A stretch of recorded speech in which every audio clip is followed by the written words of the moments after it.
For this tutorial video, I will demonstrate how to add annotation to your VR tour. Okay, so first from your dashboard area, go to virtual tour, go to list tour.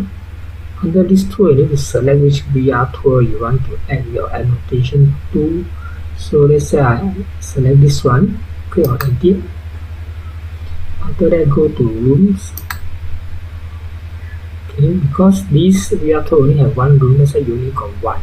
Let's say you have more than one room in your virtual tour, you can select the room that you want, then you click on the edit button. Okay, so let's say I go to content. Under content, see it's annotation title. So this title you can add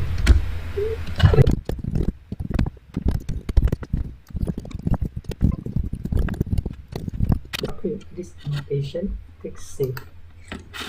After click save, go to list tour again.